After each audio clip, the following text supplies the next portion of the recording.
kulanti wacan oo wanaagsan daawadayaal waa muuse xushow waxaad ku soo dhawaataan wararka wargeysyada iyo suuqa kala iibsiga waxyaabihii ay ka qoreen waxyaabaha ugu waaweyn ee aan idinku hayo waxaa ka mid ah Napoli oo xiisaheeda ku darsatay Manchester United xiddiga weerarka uga ciyaara Marcus Rashford oo suuqa yaala. PSG waxay u dhowaanaysaa saxiixa laacibka Kvaratskhelia la yiraahdo. Sidoo kale Barcelona ayaa dalab u dirtay Newcastle United ciyaaryahanka weerarka uga ciyaara Isak. Qodobadaas iyo kuwo kale oo ay ka mid tahay Cumar Marmuush oo lala xiriirinayo Manchester City waa uu saftay goolna waa uu dhaliyay kulankiisii ay kooxda Eintracht Frankfurt iyadoo ciyaartay horyaalka Jarmalka. Daawadayaal subscribe-ta noogu dhufta qaybta YouTube sidoo kalena Facebook noo follow garaya waanad ku mahadsantihiin la socodkeena. Aynu ka bilowno. Kooxda Napoli ayaa waxay rajeynaysaa inay la saxiixan karto Manchester United ciyaaryahanka weerarka uga ciyaara waddanka Ingiriiska kasoo jeeda Marcus Rashford oo 27 jir ah mar haddii kooxdu ay weyso ciyaaryahanka waddanka Georgia ee Kvaratskhelia la yiraahdo kaas oo kooxda Talyaaniga isaga tagi kara sida wargeyska Mirror uu wariyay. Paris Saint-Germain ayaa usii dhowaanaysa la saxiixashada Kvaratskhelia xiddiga lagu magacaabo kaas oo kooxda Napoli ka tegaya waa 23 sano jir. Horey ayuu heshiis afka ah oo shakhsi ah ula gaaray kooxda waddanka Faransiiska ka dhisan Foot Mercato Faransiiska ayaa sidaas wariyay.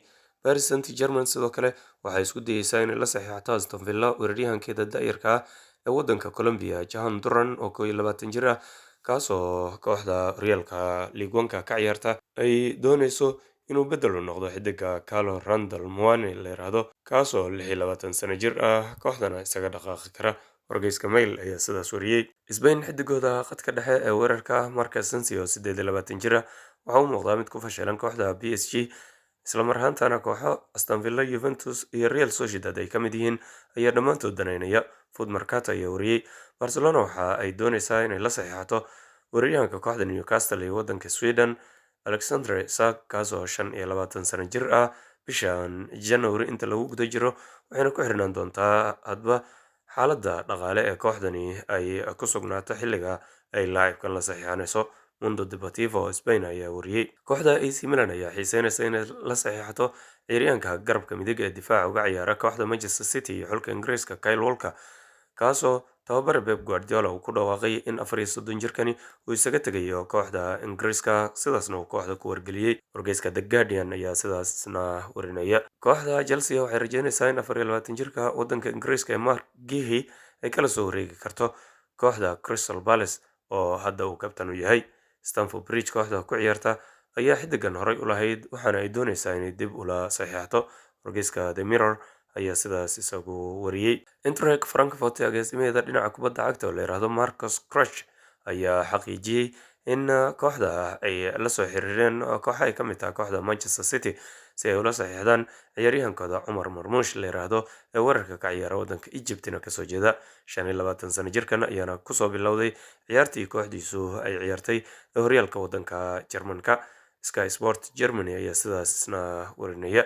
Barcelona waxay diiday dalabaad uga yimid dhinaca Juventus oo ku aadan xiddiga waddanka Uruguay ee difaaca ka ciyaara Ronaldo Araujo waxayna sheegtay inay ilaashan doonto 25 sano jirkan inta qandaraaskiisa kooxdu u shaqeynayo oo ku eg 2026. Mundo Deportivo ayaa wariyay. Agaasimaha kubadda cagta ee kooxda Juventus Cristiano Ginotoli waxa uu rajeynayaa in kooxdu ay war wanaagsan ka heli karto kooxda lagu magacaabo Barcelona marka loo fiiriyo ciyaaryahan Araujo balse sidoo kale PSG weeraryahankeeda Carlo Muani ayaa ku jira xiddigaha ay kooxdani danaynayso. Dazn wargeyska la yiraahdo ayaa sidaas wariyay oo kasoo xiganaya Football Italia. Borussia Dortmund waxay tixgelinaysaa la saxiixashada xiddiga waddanka Ingiriiska ee khadka dhexe Carnage Chukwuemeka oo 21 sano jir ah kaasoo ama uga dhaqaaqi kara kooxda Chelsea. Sky Sport Germany ayaa sidaas wariyay.